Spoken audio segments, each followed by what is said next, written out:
सीमा हैदर से एटीएस ने लगातार 2 दिनों तक पूछताछ की, जिसके बाद कई चौंकाने वाले खुलासे हुए हैं। सीमा कहती है कि वो सचिन से प्रेम करती हैं, लेकिन वो फेसबुक पर फ्रेंड रिक्वेस्ट सेना के अधिकारियों को भेज रही थी। वो दिल्ली में भी कई लोगों को जानती थी। यूपी एटीएस की जांच फूफी शब्द के इर्द गिर्द भी घूम रही है। आईएसआई की भाषा में फूफी उसे कहते हैं जो भारत से जानकारियां चुराकर पाकिस्तान भेजता है। इसलिए हम कह रहे हैं कि ये फूफी सब जानती है।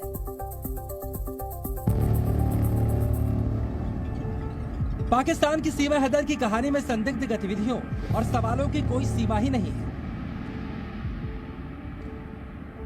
सीमा पर आज ऐसे कई खुलासे होंगे जो इस ओर इशारा करेंगे कि सीमा की सच्चाई पर सिर्फ प्यार का पर्दा है। अगर वो हटा तो बहुत बड़ी साजिश सामने आ सकती है। सीमा पर खुलासा नंबर 1, भारतीय सेना में घुसपैठ करना चाहती थी सीमा।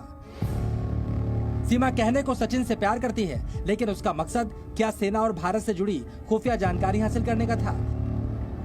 ये सवाल इसलिए क्योंकि सीमा हैदर ने सोशल मीडिया पर भारतीय सेना से जुड़े अधिकारियों को फ्रेंड रिक्वेस्ट भेजी थी। सीमा ने सचिन से दोस्ती करने के पहले ही सेना के अधिकारियों को फ्रेंड रिक्वेस्ट भेजी थी, लेकिन सीमा अपने मकसद में कामयाब नहीं हो सकी क्योंकि उसकी फ्रेंड रिक्वेस्ट एक्सेप्ट ही नहीं हुई। ये खुलासा खुद सीमा हैदर ने एटीएस के सामने किया है। सीमा ने सोशल मीडिया पर जिन जिन लोगों को फ्रेंड रिक्वेस्ट भेजी थी, अब उसकी भी जांच होगी। इस समय सीमा एटीएस की हिरासत में है और उसे अनडिस्क्लोज्ड लोकेशन पर रखा गया है।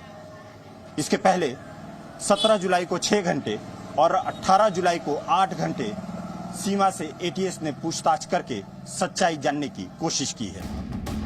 सीमा पर खुलासा नंबर 2, दिल्ली में हर हाल में आना चाहती थी सीमा। एटीएस से सवाल जवाब के दौरान सीमा ने माना कि वो दिल्ली में कई लोगों को जानती है और वो सारे या तो सोशल मीडिया के जरिए उससे जुड़े या फिर ऑनलाइन गेम पबजी से। इसी पबजी के जरिए ही सीमा हैदर सचिन के संपर्क में आई थी। एटीएस ने सीमा हैदर से पूछा, क्या सचिन के अलावा भी भारत में किसी को जानती हो? इस सवाल के जवाब में सीमा हैदर ने कहा, हाँ, लेकिन ठीक से नहीं। जब पाकिस्तान में थी तब सचिन को जानने से पहले पबजी गेम और फेसबुक के जरिए कुछ लड़कों से चैट होती थी, लेकिन बस समय काटने के लिए बातचीत किया करती थी। ना ही मैं उन्हें कुछ ज्यादा अपने बारे में बताती थी और ना ही उन्होंने मुझे कुछ बताया। हाँ, सभी दिल्ली के ही रहने वाले थे।